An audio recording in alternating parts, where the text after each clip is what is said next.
They looked at translating 50,000 words, and apparently AI translation uses less than 0.05 kilowatt hours, and the human translator uses between 29 and 121 kilowatt hours.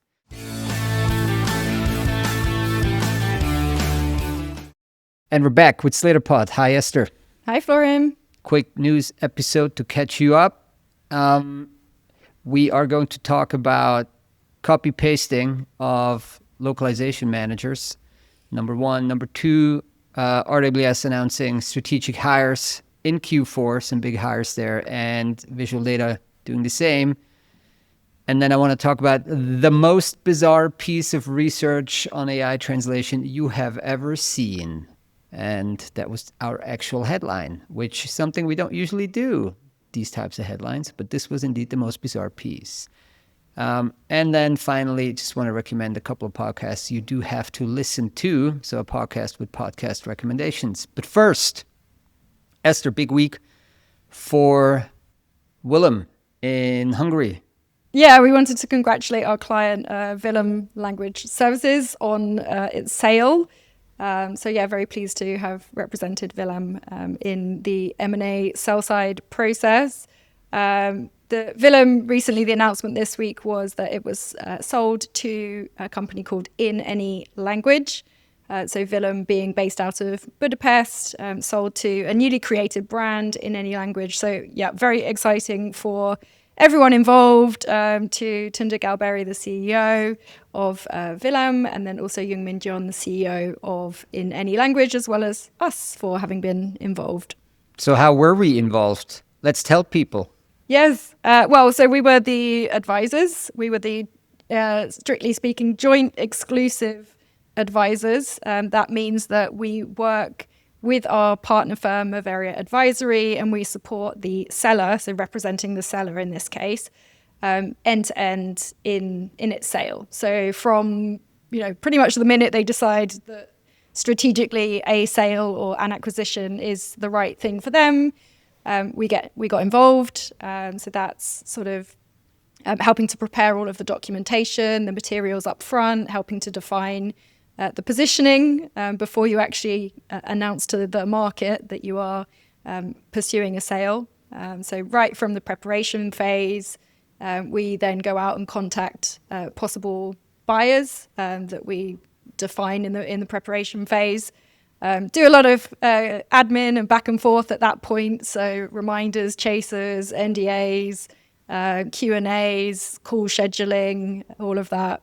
And then also really walk the seller right through to a closing. So that means obtaining an offer or multiple offers, then helping with negotiations, doing the virtual data room, and supporting due diligence, and then, doing all the updates and hand-holding right through to closing. It's a very controlled process, and it's when you're saying announce to the market, this is a very, very tightly controlled and also highly kind of confidential process as well. So, you'd only reach out to people that were obviously approved by the seller. So, so if you have an LSI, if you have an LTP, and you're looking to sell that company, looking to exit, looking to partner with somebody else, come to us, and we'll walk you through it. So this week with Villam, this was our, what was it, our fifth or fourth? Fifth, yeah. Fifth successful exit that we helped manage this year, for a in client. 2025. This year. Yes, in 2025, so yes. So in that's 10 months or what? Yeah. Quite the track record. Definitely, it's been a busy year. Busy and successful so far. Busy and successful. Cool. All right. If you want to talk, head to the website, click on schedule a call, and, you can schedule a call with Esther, and we'll look forward to hearing from you. All right. Let's go back to the news here. I want to talk about something that was really funny. I think it's just hilarious. And on multiple fronts. Also wrote about it in the weekly newsletter on Friday. But for those few of you who listen to the pod but don't read the newsletter, I want to make sure you know about this. So basically, we must have spoken about this OpenAI localization manager ad a couple of pods ago. where OpenAI, kind of the irony, like OpenAI, everybody is looking at them to automate and use language AI to automate localization. But now they were hiring, I think they put an ad out about a couple of months ago that they were hiring a localization manager. And so this week, or last week, we came across a job ad by a company called Perplexity. They have a browser also, like OpenAI now does since this week. But they have a browser. They're like just one of these, I guess, what you call labs. But their product was a browser, and you can ask all kinds of questions, and they do all other stuff. Have you ever used Perplexity? I've probably tested it or played around with it, but it's not one of the ones I would use on a regular basis, no. All right. So AI lab called Perplexity also looks to hire a localization manager. And so we're like, okay, that's interesting. So there's a pattern. You got OpenAI, you got Perplexity. And then we looked at the job ad and we were like, okay, I don't know. That sounds like oddly familiar. So when we were starting to look at the individual responsibilities, it was obviously interesting to see, well, is there any difference to OpenAI? It turns out there's very little difference. And if you stick the two ads into, ChatGPT and you ask it to compare, let me read what ChatGPT tells you. It says, apart from one or two newly added or expanded sentences, the structure, order, and language match OpenAI's description nearly line for line, indicating clear text reuse rather than coincidence. And so let me spin this up for those of you who are listening or watching this on YouTube. It's just, it's kind of funny. So yeah, let's go through this. So for example, on the responsibility side. Which one's which? So you've got... on the left here is Perplexity. On the right is OpenAI. Okay. So for example, you have things like responsibilities, manage. No, which one is? Let me look at this. It just starts out by drive localization strategy and execution across alignment to product and other orgs. And OpenAI is like drive localization strategy and execution across marketing surfaces. So at least one difference is with Perplexity, you're reporting to product. With OpenAI, you're reporting to marketing, apparently. But then you have like things like collaborate with GTM, product ops, partnerships, legal, and regional teams to prioritize languages, align on launch timing, and ensure the right surfaces are localized for the right audiences. That was Perplexity. And now OpenAI, collaborate with GTM, product ops, partnerships, legal, regional teams to prioritize languages, align on launch timing, and ensure the right surfaces are localized for the right audiences. Literally the exact same thing. It's very specific wording. I think like surfaces is like not really something, I don't know. It's it's so copy paste. Yeah. And also collaborate with GTM. So when OpenAI says collaborate, go to market, product ops, partnerships, legal, and regional teams, and Perplexity says collaborate, go to market, product ops, partnerships, legal, and regional teams. Like, do you guys have the exact same structure in your business? Okay. I could go on. Same with the qualifications, like, for example, OpenAI says strong knowledge of localization workflows, tools, TMS, CMS connectors, API, and infrastructure, and copy paste the exact same thing in the Perplexity ad. Yeah, what are your thoughts? Copying an ad, good or bad? Discuss. I don't mind. Personally speaking, let's say, I've seen similar things in the past.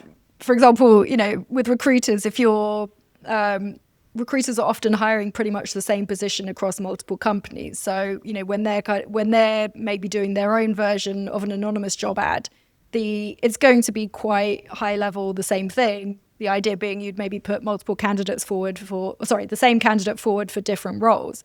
So you are essentially looking for the same profile and the same person, really. But when it is the business or, HR, let's say, putting together a job ad to advertise their company or trying to track candidates to work at their company, you would probably expect a little bit more tailoring, nuance to it. However, if this is an entirely new role and function, potentially, within both companies, then why not? Saves on the admin, saves on the writing.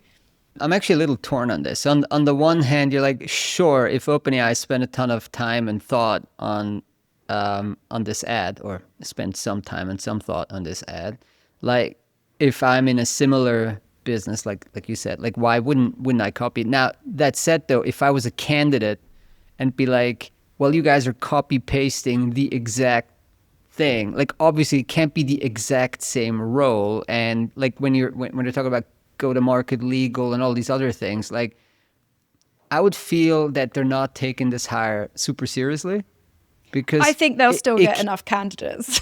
I've got to I'm say. sure that no Yeah. no, but what I mean, like, okay, now then you do join, and okay, let me try to rephrase this. So you have an internal problem, you have an internal challenge, right? Yeah. And you and then you put together a job ad that reflects that challenge, and the outcome is an original job ad, which is customized to the challenge at hand.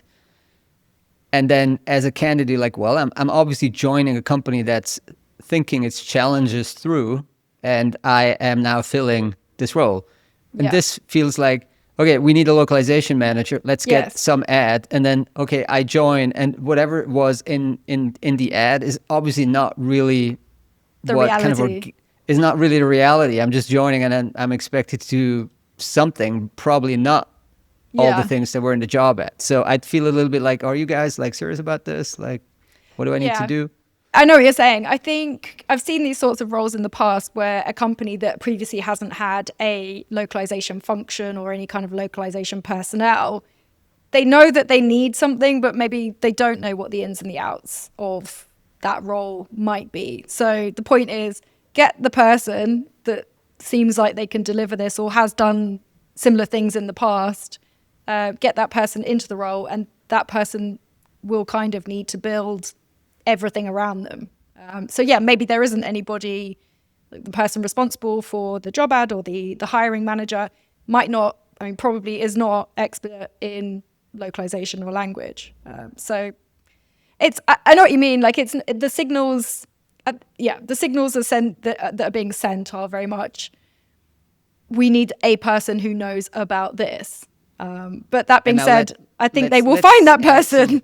Yeah, they will find that person. They will find that person, I'm sure. I mean, it's Especially like with the literally salary attached. Yeah. Yeah, like 200K a year. Yeah, I mean, it was like even an hour after this was posted, it had like 100 applications already, or something like that. Well, anyway, good luck, Perplexity. And, if you have questions around how to hire a localization manager, you can always call us. We have a consulting practice that's more than happy to help you. And if you do end up being the selected localization manager at Perplexity, we'd be, happily join the podcast. join the podcast. Speak at SlatorCon, speak at SlatorCon Remote, which is coming up in December, early December. Now, I wonder if RWS copy pasted a rival LSI's ad when they were hiring their new CFO. I'm going to say no. Probably not. They probably didn't put out an ad. They probably paid some expensive search, recruiter. Yeah, executive search. 30% of the CFO salary. No, anyway, let's move on. RWS announces strategic Q4 leadership hires. So 2 senior hires at RWS. What do we know about this?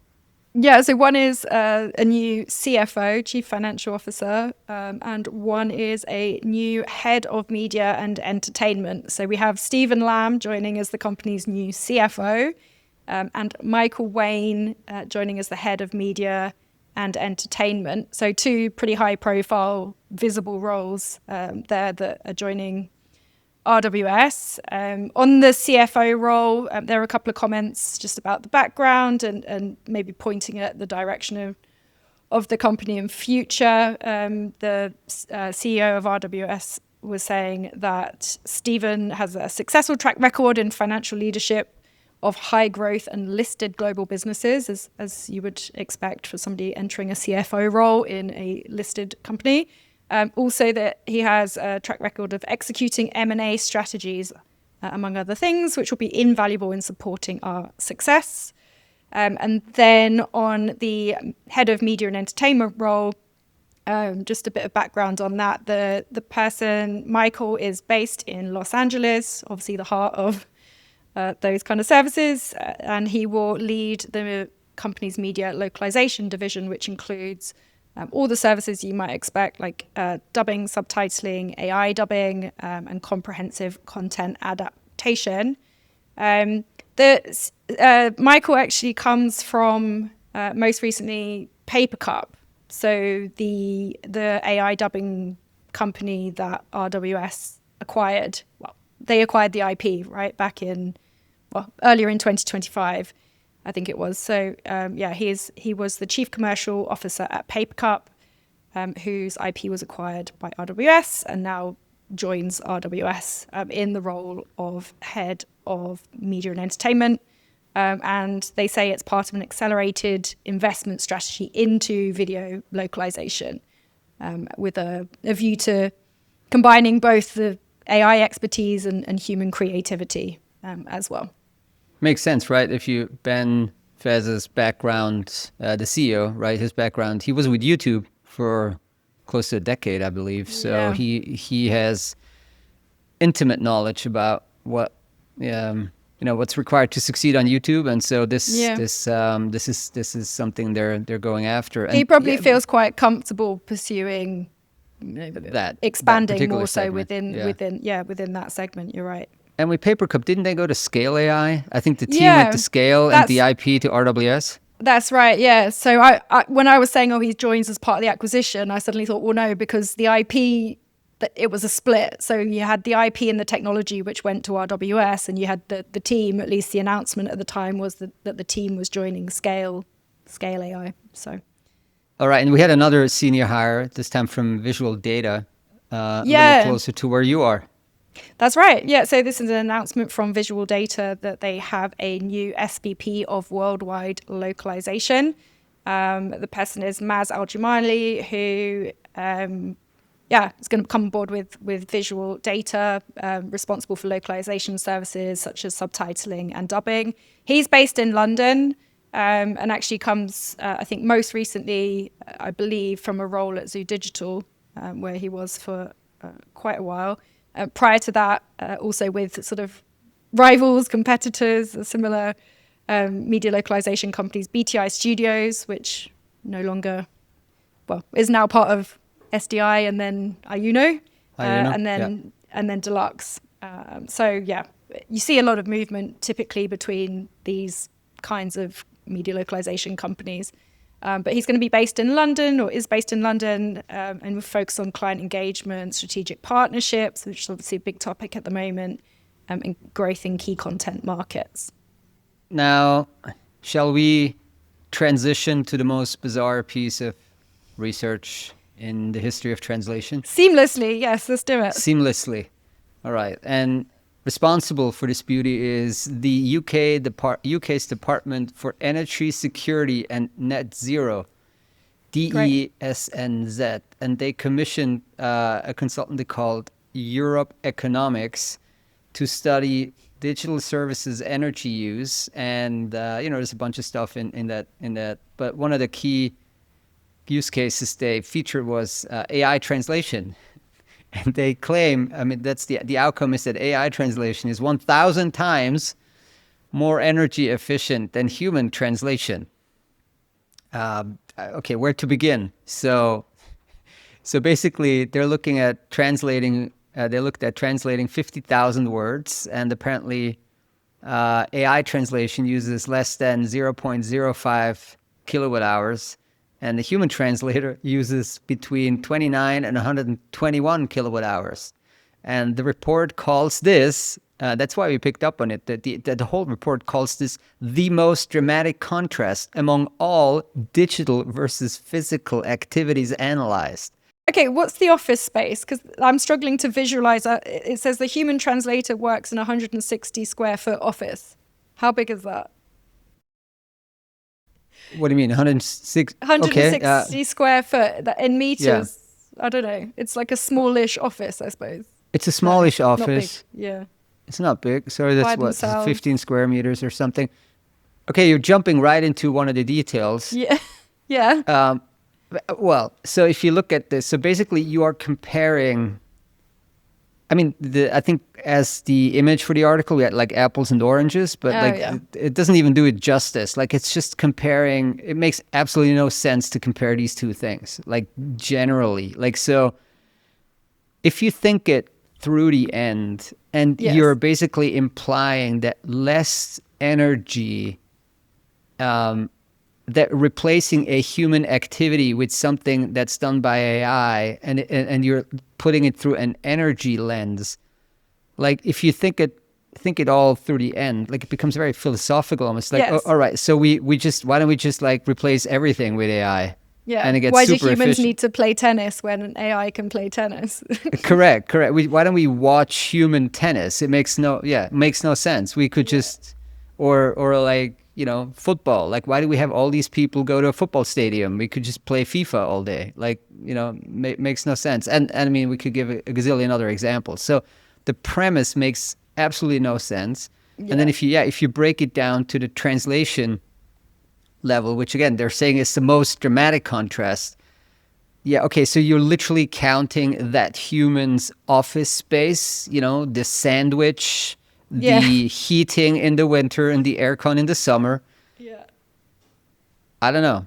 It No, makes no it's- sense. And you don't consider, I mean, then if you like go a little more nuanced and you kind of accept the premise, which is very hard if you accept the premise. And let's assume we're accepting the premise, then you don't consider the quality, okay?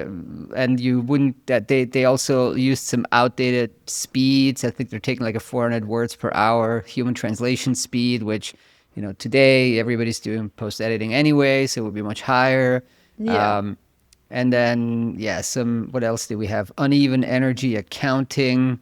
They're saying, for example, corporate energy for AI providers excluded as immaterial. Again, a human gets 150 square feet office space. Anyway, we just wanted to draw your attention to this piece of research.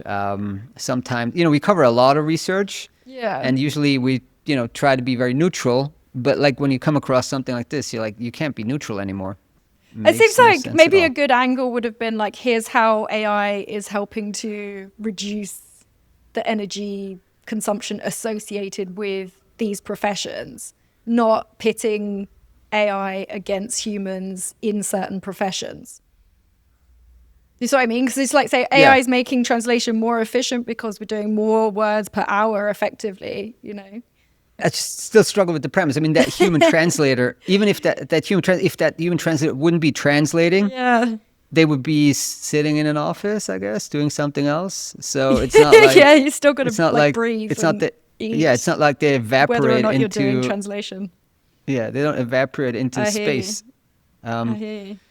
All right. Well, that was I think the third attempt to summarize this. I mean, once in the article, once in the newsletter, and now on the podcast. So let's see. I think this one. Anyway, funny. All right. Short. I want to draw your attention to my new favorite podcast by Dwarkesh Patel, and he had two amazing episodes recently. So one was with Andrei Karpathy, one of the most, to me, most informed commentators on AI and LLMs, and then also with Sutton. I'm blanking on the surname. Anyway, Google it. The Sutton episode, Sutton by Dwarkesh. So just go on YouTube or on your favorite podcast app and do catch up on these two episodes. Amazing work there by Dwarkesh. Really, really good to catch you up on kind of where we stand in the hype cycle. Maybe it gives you a little more context to your personal context window. All right, and while you're at it, also register for SlatorCon Remote happening in early December. Wishing to see you there. Have a good one.